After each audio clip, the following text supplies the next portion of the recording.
Just one more minute, we'll start. To bring automobile manufacturers, the public, the private sector organizations, and of course the media into the dialogue of traffic safety so that we could hopefully have an impact on road safety, drivers, and pedestrian safety. You would. You have changed lives and your work has helped save lives, and you did it always with a smile.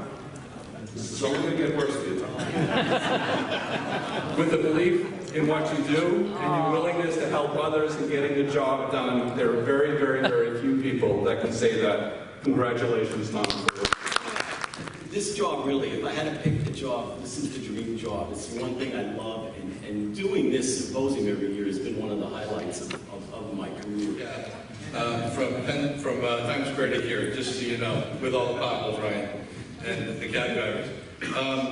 First, let me thank Mark Steinberg for the invitation to be here in the Greater New York Automobile Dealers Association.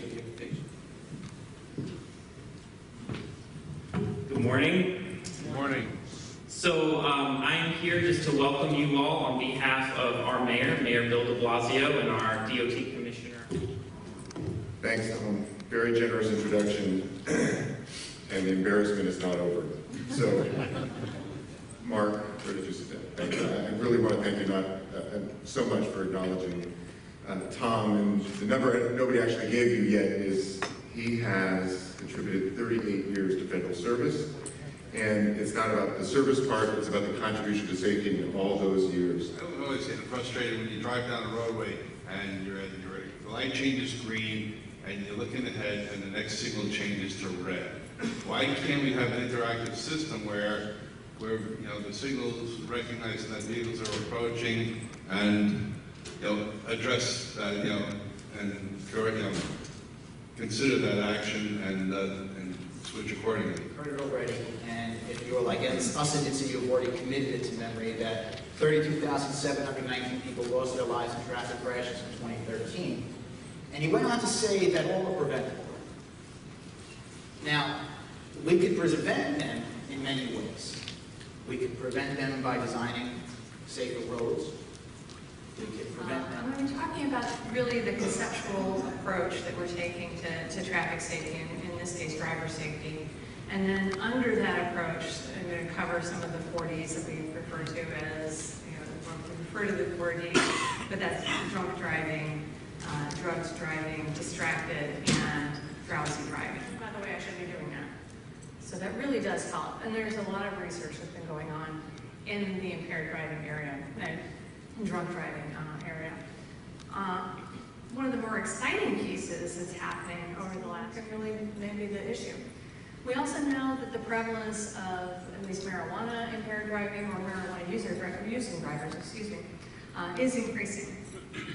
We've been seeing that over the last 10 years there. But the crash risk picture is kind of unclear. We're not really sure. We know that the people who are most likely being crashed is the kickoff for the new driving text you pay. So that's going to be a high visibility enforcement campaign that's happening for the next few days.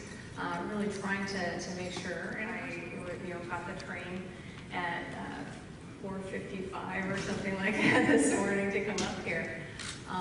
And changing people's behavior is great. There's going to be morning. Thank you, Rich, and thank you for inviting GM to this excellent symposium. It's my first time here. It's actually my second time to New York. What a wonderful city. And my first time had brought my family here a couple years, customers and our owners of our products. You really need to look at what's happening out in the field. From a good field study of statistics, it becomes the basis for understanding what is the problem, how to go about best solving that, how to use technology and innovation to assist us a little bit. All right, well, it's also my second time to New York City, and as Rich mentioned, I was in charge of the new Murano that just launched, and we also have, of course, Carlos Ghosn had announced the 2020 for us, and but at the same time as a building block approach. So we've got a few Nissan programs, and one it's called Snug Kids, and that's where our basically a building block for our autonomous driving. And in this case, we actually have a clutch in the system where, in case there's a failure, if we detect a failure in the system, will actually kind of is being incorporated into our products to support drivers of all ages and skill levels. A recent study by AAA found that distractions, drivers, etc. I got a text message, I looked at the text message, and I crashed. Many times you don't think how dangerous it is until something happens to you. Lastly, I want to mention that these technologies that I have just shown you will be the foundation for automated driver support in the future. Toyota's goal is not to replace the driver, but to enhance the driving experience with advanced safety technologies. So that began back in 2008, and it started with a partnership with SAD, Students Against Destructive Decisions. And as I said, I have a passion for advocating for teen traffic safety. My involvement with SAD began, like I said, 2 years ago when I was thinking ahead, and I realized that I needed community service hours for college.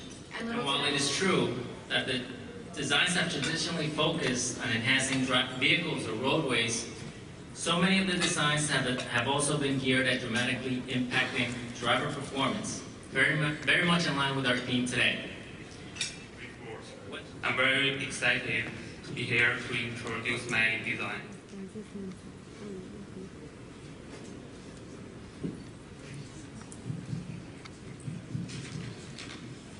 Hello everyone. It's my honor to speak here. My name is Run Yun. I'm junior industrial design student from the University of Bridgeport School of Design. Real quick, if you haven't seen it yet, the new 2016 Nissan Maxima is on display out in the hallway.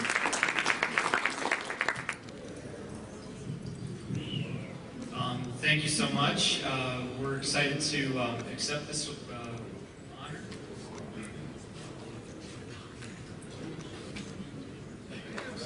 Need a driver aid there. Well, thank you also. It's an honor for Nissan to receive the. But to me, this really represents more than what we've done. It represents what you are doing with this safety symposium. And I just want to thank Tom for his